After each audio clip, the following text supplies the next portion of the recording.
बिस्मिल्लाहिर्रहमानिर्रहीम। अस्सलाम वालेकुम वीवर्स। अल्हम्दुलिल्लाह आज मैं फिर एक नई रेसिपी एक नई वीडियो के साथ आप लोगों की खिदमत में हाज़िर हुई हूँ। आज की जो रेसिपी है वो आलू के पराठे की रेसिपी है। ये बहुत ज़्यादा आसान तरीके से, ढाबे स्टाइल से भी बहुत ज़्यादा बेहतर तरीके से मैंने इसको तैयार किया है। इंशाल्लाह आप लोगों को ये रेसिपी बहुत ज़्यादा पसंद आएगी, क्योंकि अक्सर ये होता है कि आलू के पराठे सही बनते नहीं, फट जाते हैं, स्टफ़ी बाहर निकल आते हैं या सॉफ्ट नहीं होते। तो ये सारी शिकायत आज इंशाल्लाह दूर हो जाएंगी और इंशाल्लाह आप लोगों के खानों में, आप लोगों के ज़ायक़ों में अल्लाह ताला बरकत अता फ़रमाए, रिज़्क़ में इज़ाफ़ा अता फ़रमाए, दोनों जहानों की ढेर खुशियाँ अता फ़रमाए। जहाँ रहें खुश रहें, हेल्दी रहें। रेसिपी शुरू करने से पहले लाइक ज़रूर कर दें, सब्सक्राइब और शेयर करना नहीं भूलें।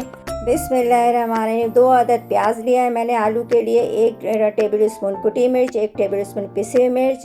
ये दोनों चीज़ें मैं भुर्ते में डालूँगी। और ये 10-12 चटनी के लिए 10-12 अदद सूखी मिर्च, 10-12 अदद जवे लहसुन के, 1 टीस्पून ज़ीरा और हस्ब ज़ायक़ा नमक। और मैं इसमें 2 टेबल स्पून सिरका भी डालूँगी। अल्हम्दुलिल्लाह मैंने आलू को बॉयल कर लिया। इसको गरम गरम आप इस तरीके से मैश कर लें, बिल्कुल भी बारीक हो जाना चाहिए। अगर बारीक नहीं होंगे तो टुकड़े में रहेंगे तो पराठा इससे फट जाते हैं, इसलिए सही पराठा बनते नहीं हैं। अल्हम्दुलिल्लाह। बिस्मिल्लाहिर्रहमानिर्रहीम। अब मैं इसमें प्याज को ब्राउन कर लूँगी। मैं आलू के जो भुर्ता है उसको मैं किस तरीके से तैयार कर रही हूँ वो इंग्रेडिएंट्स आप लोगों को मैं बता रही हूँ। ये इसमें मैंने पहले फ्राई कर लिया। फ्राई करने के बाद जो इसमें तेल है वो मैं आधा निकाल लूँगी, क्योंकि भुर्ते में तेल ज़्यादा नहीं होना चाहिए। इसकी चिकनाई की वजह से भी पराठा सही नहीं बनता है, इसलिए कम से कम तेल हम भुर्ते में रखेंगे। और इसको भुर्ता इसमें डाल के आलू के, और इसको मैं मिक्स कर लूँगी अच्छे तरीके से। इसको बिल्कुल मिक्स करने के बाद मैं इसको ठंडा कर लूँगी। गरम गरम मैं इसमें नहीं डालूँगी आटे में। और मैंने ये चटनी की तैयारी कर ली। पिसने के बाद मैंने इसको सिलबट्टे पिसा है। 2 टेबल स्पून मैंने इसमें सिरका डाला है। और डालने के बाद 1 टेबल स्पून इसमें आपने तेल डालना, ऑयल कोई सा भी ऑयल ले लें। और इसको मिक्स करने के बाद अल्हम्दुलिल्लाह मेरी ये चटनी तैयार हो गई है। अब मैं आटा लेने के बाद इसको 2 हिस्सों में कर लूँगी। एक हिस्सों को मैं बिल्कुल गर्म पानी से इसको गूँधूँगी। हाथ से नहीं, चमचे से आप लोगों को करना है, क्योंकि गर्म पानी गर्म होता है, इसलिए उंगलियां नहीं जल जाए, इसलिए इसको चमचे से आप लोगों को इसको गूँधना है। बिस्मिल्लाहिर्रहमानिर्रहीम। बिस्मिल्लाह।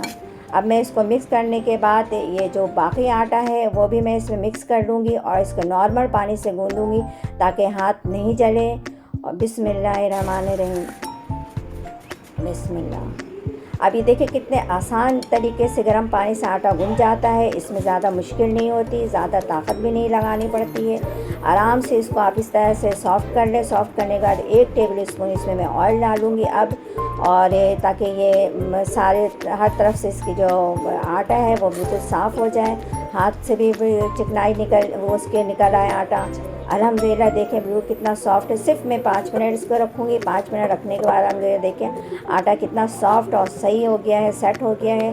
अब मैं इसके नॉर्मल पेड़े बनाऊँगी, ज़्यादा बड़े भी पेड़े नहीं लूँगी। और जितना बड़ा पेड़ा है इससे ज़्यादा मैं भुर्ता इसमें डालूँगी।